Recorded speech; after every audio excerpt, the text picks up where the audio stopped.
સાબરકાંઠા સહિત સમગ્ર ભારતભરમાં આજે હર્ષ ઉલ્લાસ સાથે રામનવમીની ભવ્ય ઉજવણી થઈ રહી છે। ત્યારે હિંમતનગરમાં પણ શ્રદ્ધા ભાવથી રામનવમીની ભવ્ય શોભાયાત્રા યોજાઈ હતી, જેમાં મોટી સંખ્યામાં શહેરીજનો સહિત આસપાસના કેટલાક ગામના ભાવિ ભક્તો જોડાયા હતા। સાબરકાંઠાના હિંમતનગરમાં આજે ખાડિયા વિસ્તારમાંથી ભગવાન શ્રી રામની શોભાયાત્રા યોજાઈ હતી। સાબરકાંઠા જિલ્લાના સાંસદથી લઈને વિશ્વ હિન્દુ પરિષદ સહિત વિવિધ અખાડાના સંતો મહંતો ખાસ હાજર રહ્યા હતા। વર્ષોથી યોજાતા રૂટ પર ચુસ્ત પોલીસ બંદોબસ્ત સાથે ભગવાન શ્રી રામની યાત્રા યોજવામાં આવી હતી। સાથોસાથ ભાવિ ભક્તોની ભીડમાં શ્રી રામના નારાથી સમગ્ર વિસ્તાર રામમય બન્યો હતો। સમગ્ર ગુજરાતભરમાં ભારે પ્રત્યાઘાતો સર્જાયા છે।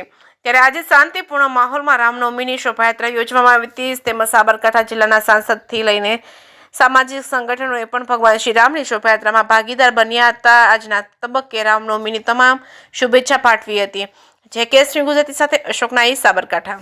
જે રામનવમી છે અને રામનવમીના પવિત્ર દિવસે સૌથી પહેલાં દેશવાસીઓને રામ ભક્તોને હાર્દિક શુભકામનાઓ પાઠવું છું।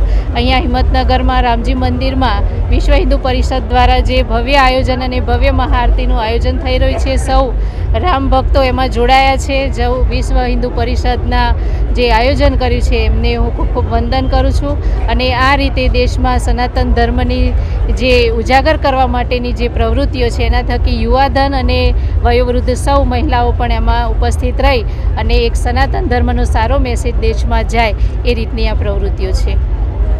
વિશ્વ હિન્દુ પરિષદ બજરંગ દળ માતૃશક્તિ દુર્ગાબાઈની દ્વારા આજરોજ હિંમતનગરની અંદર 6ઠ્ઠી તારીખે રામ ભગવાનની જન્મોત્સવ નિમિત્તે એક ભવ્યાતિ ભવ્ય શોભાયાત્રાનું આયોજન થયેલું છે, જેની અંદર હિંમતનગર અને એની આસપાસના તમામ રામ ભક્તો ખૂબ મોટી સંખ્યામાં જોડાયેલા છે। 4 કરતાં પણ વધારે અખાડાઓ, 10થી વધારે ભજન મંડળીઓ અને 25 કરતાં પણ વધારે દુર્ગાબાઈની દીકરીઓ પણ તલવાર સાથે આજની શોભાયાત્રાની અંદર જોડાઈ છે। અને ભગવાન શ્રી રામ જે રીતે આદર્શ જીવન જીવ્યા છે એ રીતે હિન્દુ સમાજ આદર્શ જીવન જીવે એ પ્રેરણા મળે બધાને, એટલા માટે આજે શોભાયાત્રા અત્યારે છાપરિયા રામજી મંદિરથી શરૂ કરી અને મહેતાપુરા રામજી મંદિર ત્યાં સમાપન થશે અને ત્યાં મહાઆરતીનો લાભ લઈ સૌ પ્રસાદ લઈને છૂટા પડશે। જય શ્રી રામ।